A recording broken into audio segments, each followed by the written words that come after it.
ایک ہمارے میرا خیال ہے امیر صاحب نے لکھا ہے، ہاں سابق امیر گجرانوالہ نے لکھا کہ سولنگی صاحب کہا کرتے تھے کہ خلافت کے مقابلے پہ کوئی دوستی اور رشتہ داری کسی قسم کی حیثیت نہیں رکھتی۔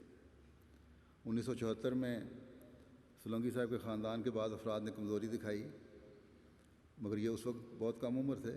انہوں نے اپنے خاندان کو اسی حالت میں چھوڑ کر امیر جماعت جو تھے چودھری عبدالرحمٰن صاحب ان کے گھر چلے گئے، جہاں ساری جماعت پناہ گزین تھی، اور وہاں ڈیوٹیاں دینی شروع کر دیں۔ ان پہ چودھری صاحب پہ بھی ان کی اس قربانی کا بڑا اثر تھا۔ مالی قربانی کی بھی جیسا کہ میں نے کہا بڑی توفیق ملی۔ لکھتے ہیں یہ سابق امیر صاحب کہ کھلے دل سے خدا تعالیٰ کی راہ میں قربانی کرنے والے تھے۔ ایک دفعہ ایک پلاٹ مل رہا تھا جو بعد میں نہیں ملا، لیکن اس کی قیمت 50 لاکھ روپے تھی۔ انہوں نے کہا میں ادا کر دوں گا۔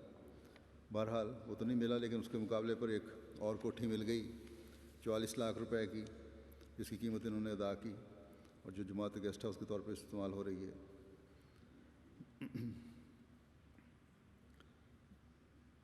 اس پہلے مسجد کے لیے بھی رقم کافی بڑی دے چکے تھے، لیکن کبھی یہ نہیں کہا کہ کبھی تھوڑا عرصہ ہوا میں نے رقم دی ہے۔ خلافت جوبلی کے موقع پر لاہور کی طرف سے جو قادیان میں گیسٹ ہاؤس بنا ہے، اس کی تعمیر کے لیے بھی انہوں نے 10 لاکھ روپیہ دیا۔ خدام الحمدیہ گیسٹ ہاؤس جو روا میں ہے، اس کی رینوویشن کے لیے انہوں نے بڑی رقم دی۔ غرض کے مالی قربانیوں میں پیش تھے، وقت کی قربانی میں بھی پیش تھے، اطاعت اور تعاون اور واقفین زندگی اور کارکنان کی عزت بھی بہت زیادہ کیا کرتے تھے۔ پیسے کا کوئی زوم نہیں، جتنا ان کے پاس دولت آتی گئی میں نے ان کو عاجزی دکھاتے ہوئے دیکھا۔ دوسرے شہید ہیں مکرم چودھری اعجاز نصر اللہ خان صاحب، ابن مکرم چودھری اسد اللہ خان صاحب۔ یہ حضرت چودھری ظفر اللہ خان صاحب رضی اللہ تعالیٰ عنہ کے بھتیجے تھے، اور چودھری حمید نصر اللہ صاحب خان صاحب جو سابق امیر ضلع لاہور ہیں، ان کے چچا زاد بھائی تھے۔ بیت النور ماڈل ٹاؤن میں ان کی شہادت ہوئی ہے۔ جماعتی خدمات بجا لانے کا ان کو موقع ملتا رہا۔ 4 خلفائے احمد کے ساتھ کام کرنے کی سعادت نصیب ہوئی۔ ان کے والد مکرم چودھری اسد اللہ خان صاحب سابق امیر ضلع لاہور تھے۔ ابتدائی تعلیم ان کی قادیان کی تھی، میٹرک اور گریجویشن لاہور سے کی۔ لائرز ان کالج لندن سے بار ایٹ لاء کیا انہوں نے، کچھ عرصہ لندن میں پریکٹس کی، پھر والد صاحب کی بیماری کی وجہ سے خلیفۃ مسیح ثالث رحمہ اللہ تعالیٰ کے ارشاد پر واپس آ گئے، اور پھر حضور رحمہ اللہ کے ارشاد پر ہی اسلام آباد میں سیٹ ہو گئے، اور 1984 میں ریٹائر ہوئے۔ پھر کوئی دنیاوی کام نہیں انہوں نے کیا، بلکہ جماعتی کام ہی کرتے رہے۔ متعدد جماعتی عہدوں پر ان کو خدمت کی توفیق ملی۔ سابق امیر جماعت اسلام آباد، نائب امیر ضلع لاہور، ممبر قضاء بورڈ، ممبر فقہ کمیٹی کے طور پر خدمت انجام دیتے رہے۔ شہادت کے وقت ان کی عمر 83 سال تھی۔ اللہ تعالیٰ کے فضل سے موسی تھے، اور دارالذکر میں ان کی شہادت ہوئی۔ جمعہ کے دن تیار ہو کر کمرے سے نکلے تو کمرے سے نکلتے ہی کہا کہ کمزوری بہت ہو گئی ہے۔ پھر ناشتہ کیا، بیٹے کو کہا کہ میں نے 12 بجے چلے جانا ہے۔ تو بیٹے نے کہا کہ اتنی جلدی جا کر کیا کرنا ہے؟ تو جواب دیا کہ میرا دل نہیں چاہتا کہ لوگوں کے اوپر سے پھلانگ کر جاؤں اور پہلی صف میں جا کے بیٹھوں۔ بیٹا اور پوتا ساتھ تھے۔ بیٹے نے ڈیوٹی پر جانے سے پہلے کہا کہ پوتے کو اپنے ساتھ بٹھا لیں۔ پہلے ساتھ بٹھایا کرتے تھے ہمیشہ، انہوں نے کہا نہیں، اس کو لے کے جاؤ اپنے ساتھ۔ بیٹے نے کہا کہ میری ڈیوٹی ہے، تو انہوں نے کہا کہ نہیں، بالکل نہیں۔ چنانچہ بیٹے نے اپنے بیٹے کو یعنی ان کے پوتے کو کسی اور کے پاس چھوڑا، اور اللہ تعالیٰ نے بیٹے اور پوتے دونوں کو محفوظ رکھا۔ شہید مسجد دارالذکر کی محراب مین ہال میں محراب کے اندر پہلی صف پر تھے، کرسی پر بیٹھے تھے۔ ان کے دائیں طرف سے شدید فائرنگ شروع ہوئی، جس سے ان کے پیٹ میں گولیاں لگیں۔ کسی نے بتایا کہ امیر صاحب ضلع نے ان کو کہا کہ چودھری صاحب آپ باہر نکل جائیں۔ تو انہوں نے جواباً کہا کہ میں نے تو شہادت کی دعا مانگی ہے۔ چنانچہ امیر صاحب اور ان کے جسم جو تھے دونوں کے ایک ہی جگہ پڑے ہوئے ملے۔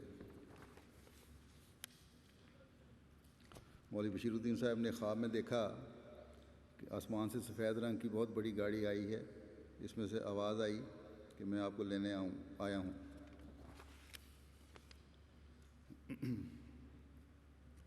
رات کو عشاء کی نماز پڑھ کر جلدی سو جاتے تھے اور رات 1 بجے اٹھ جاتے تھے، پھر نماز تہجد اور دعاؤں میں مشغول رہنا ان کا کام تھا۔ ہر ایک کو دعا کے لیے کہتے کہ خاتمہ بالخیر کی دعا کرو۔ خلافت سے محبت انتہا کی تھی۔ جماعت کے خدمت گزار جو تھے ان کی بھی بڑی تعریف کیا کرتے تھے کہ کتنی پیاری جماعت ہے کہ لوگ اپنا کام ختم کر کے جماعت کے کاموں میں جٹ جاتے ہیں۔ لوگوں میں بیٹھتے تو تبلیغ کرتے، مجلس برخاست ہوتی تو کہتے کہ اگر کسی کو برا لگا ہے تو معاف فرمائیں۔ یکسر یتامہ میں مستقل ایک یتیم کا خرچ دیتے تھے۔ ربا سے ایک ملازم آیا، وہ 7ویں جماعت تک پڑھا ہوا تھا۔ بہو سے کہا کہ اس کو بھی پڑھاؤ اور جو کچھ پڑھائی کے لیے اپنے بچوں کی چیزیں دیتی ہے وہی اس کو بھی دو۔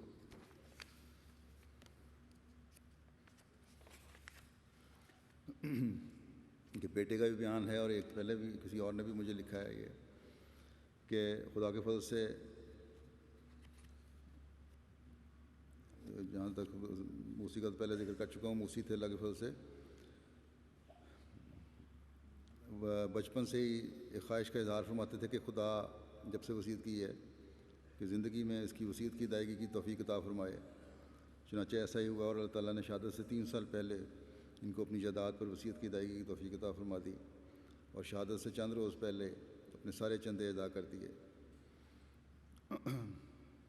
آپ اسلام آباد میں ملازمت کے دوران مونوپلی کنٹرول اتھارٹی میں رجسٹرار کے طور پر فائز تھے۔ اس دوران اس وقت کے وزیر اعظم کی سفارش کے ساتھ فائل آئی، بھٹو صاحب وزیر اعظم تھے، جس میں والد صاحب شہید، فائل جب آئی تو چودھری صاحب کو کوئی قانونی حکم نظر آیا۔ انہوں نے انکار کے ساتھ واپس کر دیا اس فائل کو۔ اب وزیر اعظم پاکستان کی طرف سے فائل آئی ہے، انہوں نے کہا یہ قانونی حکم ہے، اس کو میں نہیں اس پہ میں اس کی منظوری نہیں دے سکتا، یہ غلط کام ہے۔ تو وزیر اعظم صاحب نے جو اس وقت سیاہ و سفید کے مالک تھے بہت سیخ پا ہوئے اور دھمکی کے ساتھ نوٹ لکھا کہ یا تو تم کام کرو ورنہ تمہارے خلاف سخت سے سخت کارروائی کی جائے گی۔ تو چوئی صاحب نے اپنا احمدی ہونا کبھی نہیں چھپایا تھا اور موقع اور ماحول کے مطابق تبلیغ بھی کرتے تھے۔ ان کو یہ بھی پتہ تھا وزیر اعظم صاحب کو کہ احمدی ہے، کیونکہ اس نے بعض الفاظ چوئی ظفر اللہ خان صاحب کے بارے میں بھی غلط قسم کا استعمال کیے تھے اس معاملے میں۔ بہرحال یہ معاملہ حضرت خلیفۃ المسیح ثالث کی خدمت میں پیش ہوا تو حضور نے دعا کے ساتھ فرمایا ٹھیک ہے، ہمت کرے اور اگر بزدل ہے تو استعفیٰ دے دے۔ جب چوئی صاحب کو یہ پیغام ملا حضرت خلیفۃ المسیح ثالث کا تو انہوں نے کہا جو مرضی ہو جائے، لکھ کے دے دیا، میں استعفیٰ نہیں دوں گا، اور ایک لمبا خط لکھا وزیر اعظم صاحب کو کہ اگر میں استعفیٰ دوں تو ہو سکتا ہے کہ مجھے سمجھا جائے کہ میں کچھ چھپانا چاہتا ہوں، کہ مجھے کچھ چھپانا نہیں ہے، اس لیے میں نے استعفیٰ نہ دینے کا فیصلہ کیا ہے۔ اس پر ان کے خلاف کارروائی ہوئی اور ان کو یہ ایک نوٹ ملا کہ تمہاری خدمات سے تمہیں فارغ کیا جاتا ہے، اور کوئی وجہ نہیں بتائی گئی۔ انہوں نے پھر خلیفۃ المسیح ثالث کی خدمت میں پیش کیا معاملہ اور دعا کے لیے کہا، انہوں نے دعا کی۔ اگلی صبح کہتے ہیں کہ میں فجر کی نماز کے بعد سیر کے لیے باہر نکلا تو اس وقت کے امیر جو چودھری عبدالحق ورک صاحب تھے ان سے ملاقات ہوئی۔ تو انہوں نے کہا کہ میں آپ کے لیے دعا کر رہا تھا تو مجھے آواز آئی کہ چھٹیاں مناؤ، عیش کرو۔ تو جب حکومت ختم ہوئی بھٹو صاحب کی اور مارشل اللہ والوں نے تمام سرکاری دفاتر کی تلاشی لینا شروع کی تو ان کی فائل بھی سامنے آئی اور ان کے کاغذات مل گئے، اور جو انکوائری ہوئی کے بغیر جو ان کو ملازمت سے برطرف کیا گیا تھا اس پہ فوراً ایکشن ہوا اور ان کو بحال کر دیا گیا، اور ساتھ یہ نوٹ بھی اس پہ لکھا ہوا آ گیا کہ 2 سال کا عرصہ جو آپ کو برطرف کیا گیا ہے یہ چھٹی کا عرصہ سمجھا جائے گا۔ تو اس طرح وہ خواب جو اللہ تعالیٰ نے ایک دوسرے احمدی بھائی کو دکھائی تھی وہ بھی پوری ہوئی۔